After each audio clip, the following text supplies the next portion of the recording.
Couldn't stand in line, so I became a leader. Turned these non-believers into overachievers. They were sleeping on the boy like I'm only a dreamer. I was high off life, mixed with a little reefer. When you don't know the game, I promise they'll try to cheat you. Study your every move, learn your and then delete you. And I'm Kymmy Cocoa. And I'm Andre. And we are your hosts for Innovative Black Stations, Connecting the Dots, where we basically bring everything to full circle within our community, about our community. Today, I'm going to put y'all on game about the Negro Leagues. Kim? I don't watch baseball. I don't watch football. I do watch basketball. But I just... Why is everybody laughing already? I have no idea, Kim. Put them on game about the Negro Leagues, sir. So the Negro Leagues started in 1855.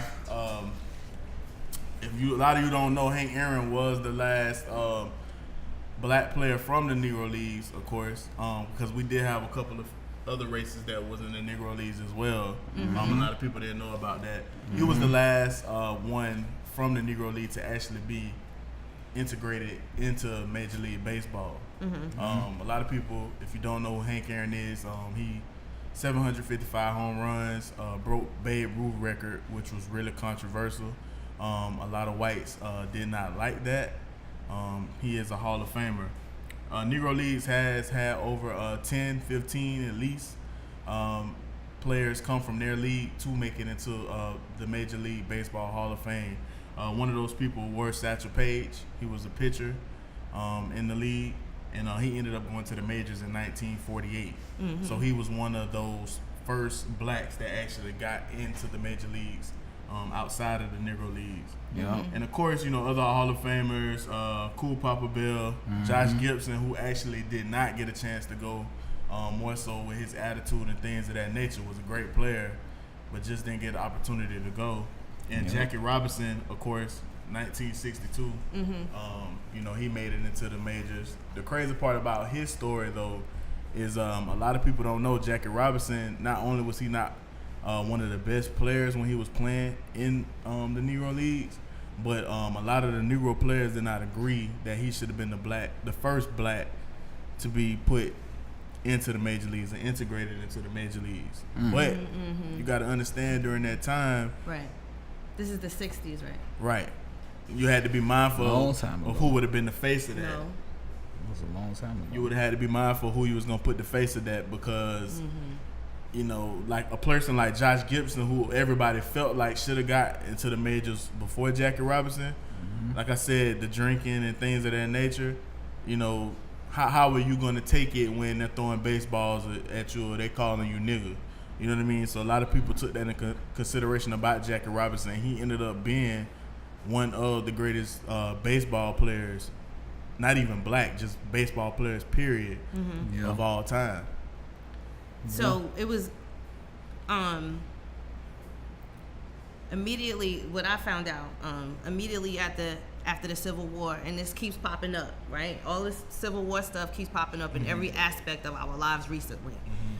So immediately after the Civil War, in 1865, and during the Reconstruction period, and we talked about that on our last episode, how so much stuff was going on during that reconciliation period. After the Civil War, how so many people died. Like, that was the bloodiest war, like, ever. 618,000 people died. And you consider the United States, it's not really that, it's a average-sized country, but just that mass of people. Anyway, back to this. The black baseball scene formed in the East and Mid-Atlantic states. So up on the East Coast, it started popping off, because in the South, they were still putting up, the Jim Crow laws and things of that nature. But after the war, people on the East Coast were more open to integrating black people. Right. So that's where it really popped off of, and in Chicago too. So it was really in Philadelphia, up in that area. But when you think about that time period, black people had something to look up to. So I guess, I don't know, you guys tell me, as little boys, did your parents teach you about the Negro League? Absolutely. I grew up in Atlanta. Atlanta is like the black town. Like, yeah, it really as far is. as Atlanta the education that you get here, like what black people have done, are trying to do, have failed at, have been successful at, just like in every aspect of our history as far as melanin-rich people, you know?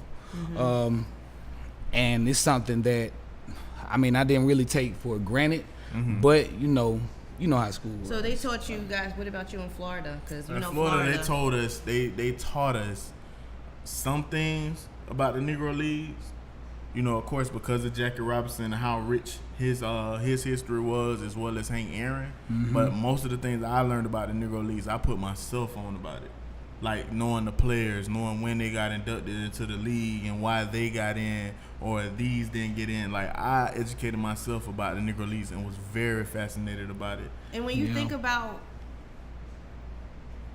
you know, how we really weren't welcomed into the leagues and had to, you know, we created our own league. I wonder why we haven't done that yet. Now, like, my thing with us is, and, you know, my generation and, like, the younger generation, it's like we have so many resources now. Like, imagine what lengths they had to go to back in the day to meet up or to spread the word or to get together on something or even have the money or the resources. I mean, think about growing up. I mean, I'm not from the South. My dad is from the South. And when I got put up on the Jim Crow South, I just found out this year on Father's Day how my father grew up down south.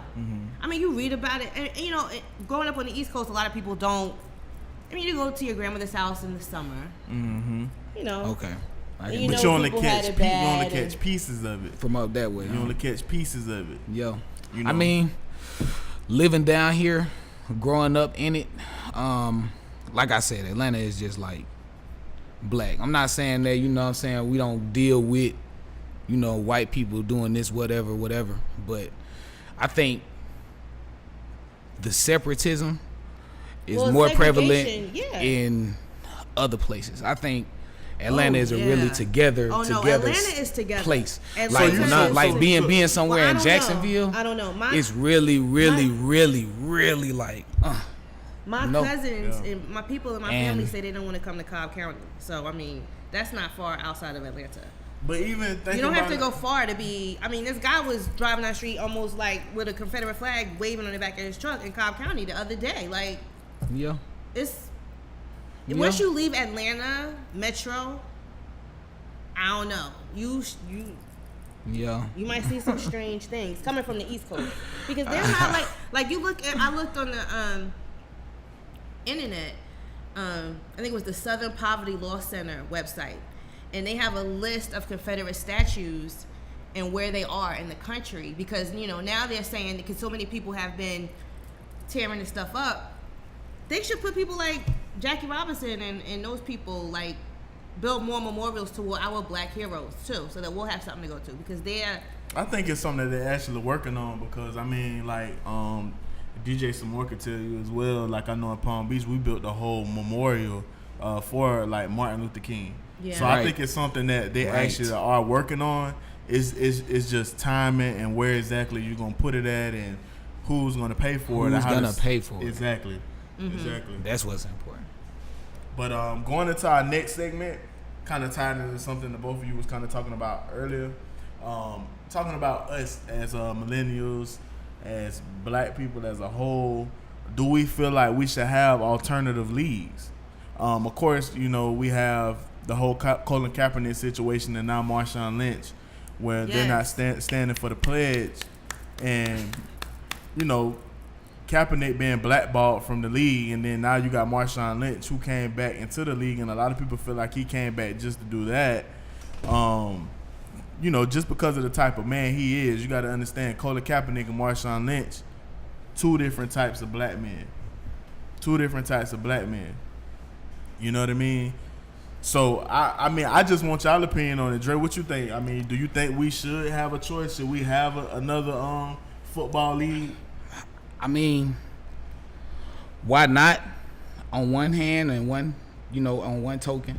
But on another one, how? Exactly. I mean, right now, things is really kind of sold up. And the reason why things is sold up as far as the leagues that are popular right now, is because of their backing. As far as the people that want to do business with them and advertise through them. But that's because a lot of the times with the NFL, that's because there's no choice. You have to understand, 1982, the USFL, United States Football League, was founded, and the NFL was getting some competition because they was letting the players be themselves. And although the USFL didn't have the money the NFL did, the players didn't mind, playing for less money, but being able to play the way that they wanted to play, the way that they grew up. That's why you had people like Herschel Walker go to the USFL versus the NFL. And a lot of people don't know Jerry Rice was drafted first pick, I think in like 1984 and 1985 by the USFL, but he chose to go to the NFL. So why don't the players nowadays have that choice? Because maybe sometimes it's not about the money. Because they're not doing what I said earlier. Like, when we talk about money in the early episodes, and we talk about saving, like, that's something that you should hold your celebrities accountable for. I mean, don't just like them because. But see, I don't think you should separate people by celebrity and by. I mean, well then I'll say by money then. The people that can do it. But if you you can do it. But think about this. Think about this. What about you? You know what I'm saying? Yeah. Do you have a savings account that you put into the side to better yourself? You know what I'm saying? And the people that's in your immediate, or are you living check to check? You know what I'm saying? I mean, if you grew up living check to check, it don't matter what your check is looking like. You still gonna be living check to check unless somebody done really taught you how to live. You know what I'm saying? Right. By your means. Think of it like this. Think of if ain't nobody never taught you, how you gonna know? If a player, it don't even have to be a lot of them. Let's just say LeBron James. If a player like LeBron James decided, okay, I want to go play in the Big Three versus the NBA. Not saying he will be one of those, but I'm sure it's some stars. Like, if the opportunity presented itself, they would say, fuck the NBA. I'm going to the Big Three. I'm going to this league. I tell you, 5 players that ain't gonna be Kevin Durant, Stephen Curry, Russell Westbrook, LeBron James, Anthony Davis, and I can name 50 more. They ain't gonna be, bro. No, I mean, because for the checks NFL, they getting though. from the NFL too. Like she was saying, the backing. But I'm saying, what if they said, fuck it, like we gonna go start our own league. We the motherfuckers that's driving all this revenue to this league. I mean, one thing at a time, one sport at a time. I mean, every time I say, what the NFL is doing to Colin Kaepernick is fucked up. Well, let's do one thing at a time. Right now, that's fucked up that they're doing that to him. And it's like, as a people, we want everything, but we don't want to give up anything to get it. And I just want to applaud everybody that is boycotting the NFL, because it's like, why not? But see, why not? Check me out though. It makes me sad when people defend the NFL. I'm like, men in this country, but that's black what I'm saying, Kim. Why shouldn't we have our own league? Why should we should? Absolutely. You know what I mean? But it's like, what it would take for them to get tired. Like, look at what Muhammad Ali gave up. Look at what a lot of those people gave think up. about this though. Real quick. I don't give a fuck about the NFL. Listen, no. Listen, I'm not talking about you.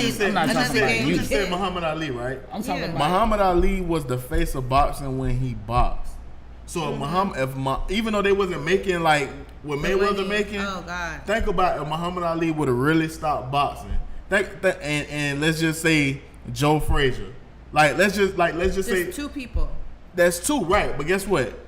Those were the faces of boxing. And if they you would didn't want to see one without the other. Okay, think about it like that, man. The thing that I applaud, like Marshawn Lynch and everybody else, that's not like, well, just don't say anything. Then it's the people coming out saying, well, I just want my check, sir. Like, it's like this don't say anything then. Don't say anything. But don't you got a 9 to 5? Don't you got a 9 to 5? Just ignore it. But my don't you 9 got to a 5 is not what you mean your 9 to 5? Millions of people. What you mean affecting millions of people? How is the NFL affecting millions of people? You just sat here and talked about how you have the choice to watch the NFL or not watch the NFL. That's why Let's talk about how the NFL was affecting millions of people as far as building that damn stadium across the damn street. How many jobs that damn created? Dog? I'm talking about how many jobs created as far as motherfuckers in there working the concession stands. My dog Skrilla that helped build that motherfucker, you know what I'm saying?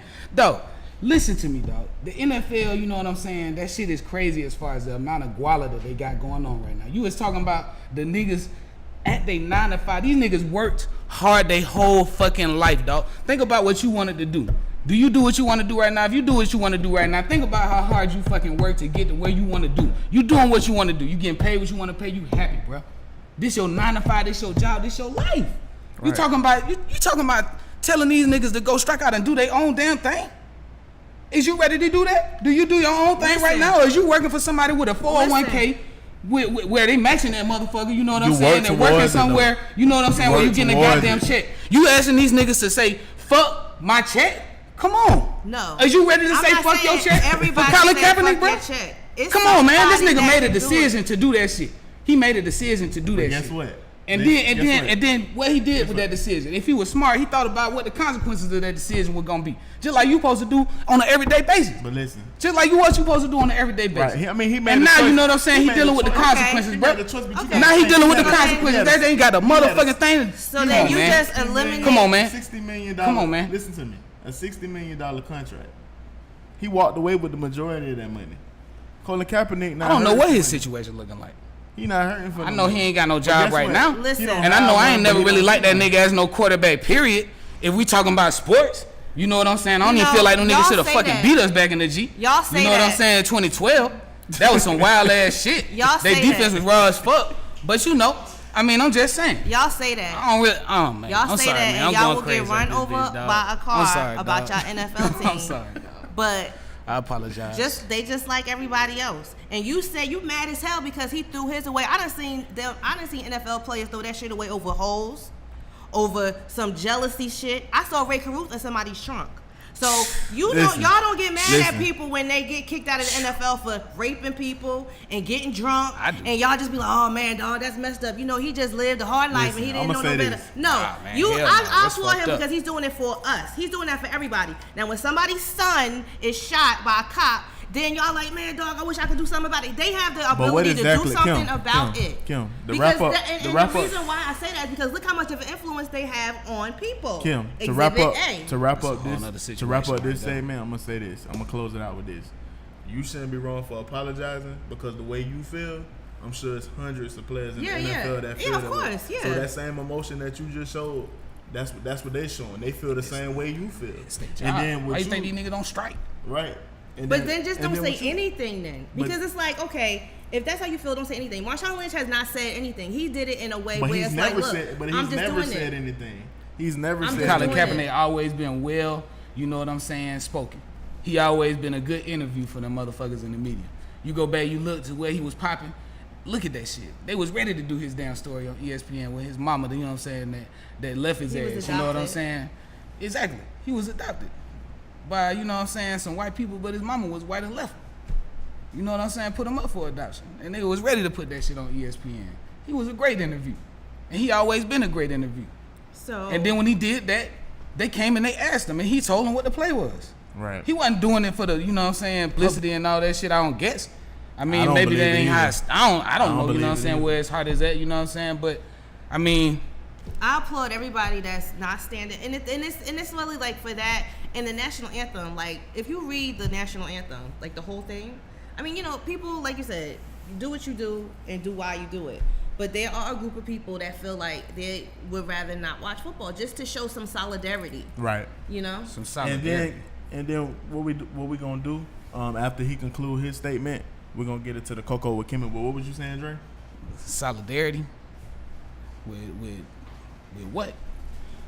You talking about what? 13% of the damn nation? Think about the motherfuckers that watch the NFL.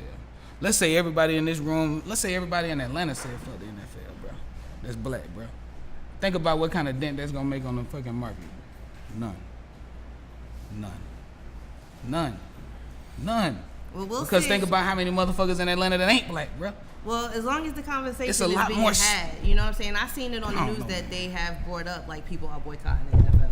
And just as long as, you know, the reason is out there and it's out, people are asking the questions and having the conversation, then for me, you know, if there's nothing else that comes out of it, I'm glad that they came out of it. But I have faith in it. Like, people would said that those statues and stuff would never come down, and they about to come down. So we're gonna talk about in our next segment. So what's steaming? What's steaming? He's steaming. But I mean, what's steaming in your cup? I found out something about a very popular NFL team's logo, and it's gonna be a lot more people mad at me, but I don't care. That's what's steaming in your cup right now? Yup. That's what's in that red cup. What I found out in my research about the Confederacy with all this talk going on is that the Dallas Cowboys logo resembles the Bonnie Blue flag. Educate us on the Bonnie Blue flag. Okay, I'm going to show it to you. I don't know if you guys are going to be able to see it. You can Google it. What does that look like to you? That does look like the Dallas Cowboys star, the same blue almost and everything. Okay. I don't know if you guys can see this. The Bonnie Blue flag. Does that look like? We have some guests in the house. Does that look like the? Okay. I know my Facebook just saw it. The Bonnie Blue flag was an unofficial banner of the Confederate States of America. So, what happened was there were a whole bunch of different states that joined the Confederacy. Texas was one of the later ones to join. They seceded, ended up a part of it. Long story short, they all have different battle flags because they had different armies around the Confederacy because they had to fight for each section. So Texas provided like all the beef because the cattle, because that's what Texas still is really good with, like cows and stuff. So they provided like all the food, and then they had armies. But the Civil War, if you read about like most of the battles in the Mississippi River kind of like ended in New Orleans. Like they never made it really that far. So a lot of they provided extra soldiers and food. And anyway, the Bonnie Blue flag was a banner of the Confederate States of America, and at the start of the American Civil War in 1861, it consists of a single blue 5-pointed white star on a blue field. It closely resembles the flag of the short-lived Republic of West Florida, and it looks like the flag of Somalia, allegedly, because I've never seen or I don't remember what that one looks like. I can't confirm those facts. But long story short, there are a lot of emblems. Like I know there was a controversy a few years ago about the Washington Redskins. That's still going on. The owner won't change it. Okay, so just think about the Indians and how they feel about that. Like, what if there was a team called the Negro Blackskins? Well, they ain't came out big enough and said nothing about it. Well, no, they have. They absolutely have. Just like FSU is the Seminoles. But that was a tribe, so it's not like really a bad. I don't have a problem with that. We call them rednecks. Ooh. They call us niggas. But do they have a team? If they wouldn't let you have a team, we wouldn't allow a team to be. Yeah, it'll be kind of tough to name a said basketball team.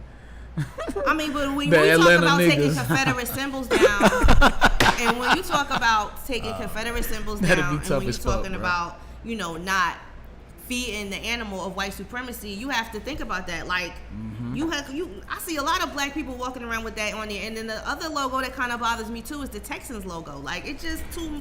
I always had a problem with that. And you can wear that, rep your team. I'm not saying don't do that, but like, why you that? Like, to me, that kind of bothered me. The Fleur de Lis, I don't know. I've read so many different stories about where that came from. I know it's the French thing. Me personally, I don't give a fuck about the logos.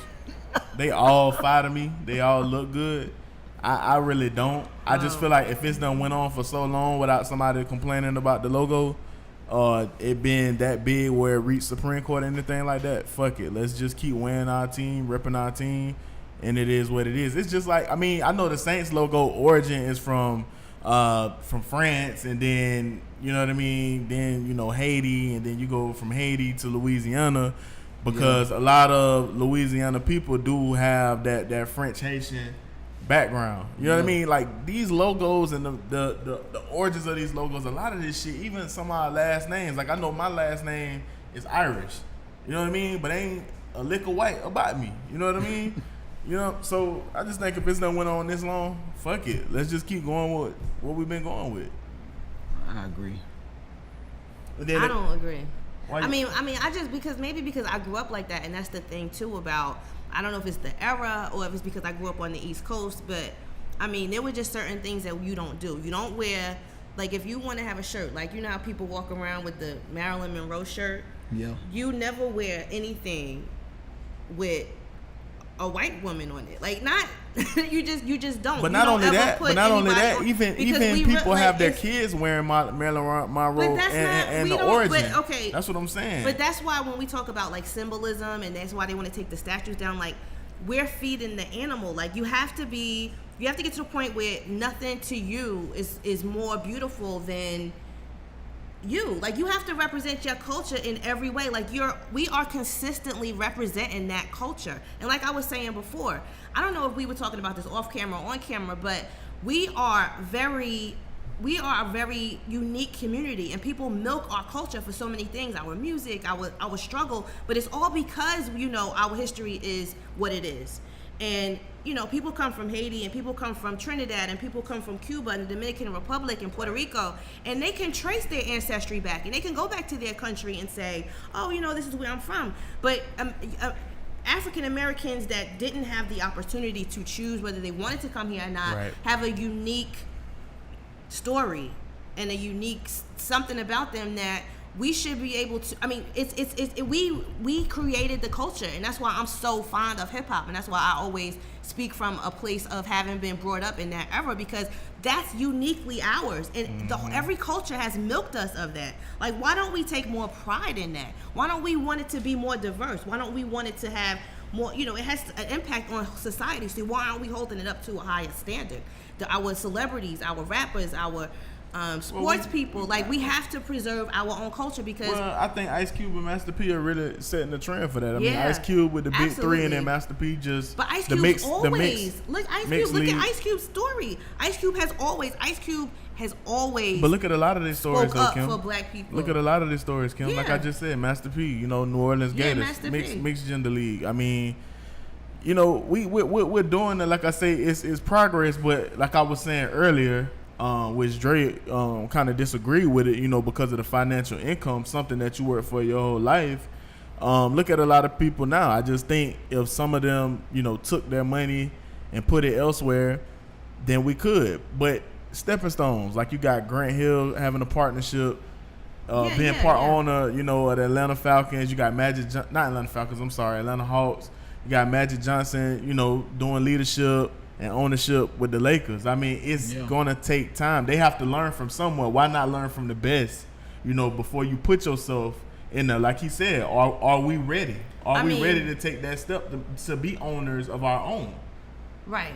But we have to start. We have to make that something that we want. Like, as a people, we have to say, oh, okay, you know, I want to support somebody that's doing that more so than somebody that's not doing that. You can't just say, oh, okay, well, yeah, you know, he's a good player, but he out here, you know, he get drunk look at how far Johnny Manziel got in the, you know what I mean? He ain't shit now, but look how he was like a sought after person. He been getting drunk and well, fucking, he got blackballed. Fucking.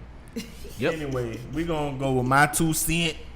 Okay, on this ESPN fantasy football shit that they did the other day. So they had, I think, did you send it to me?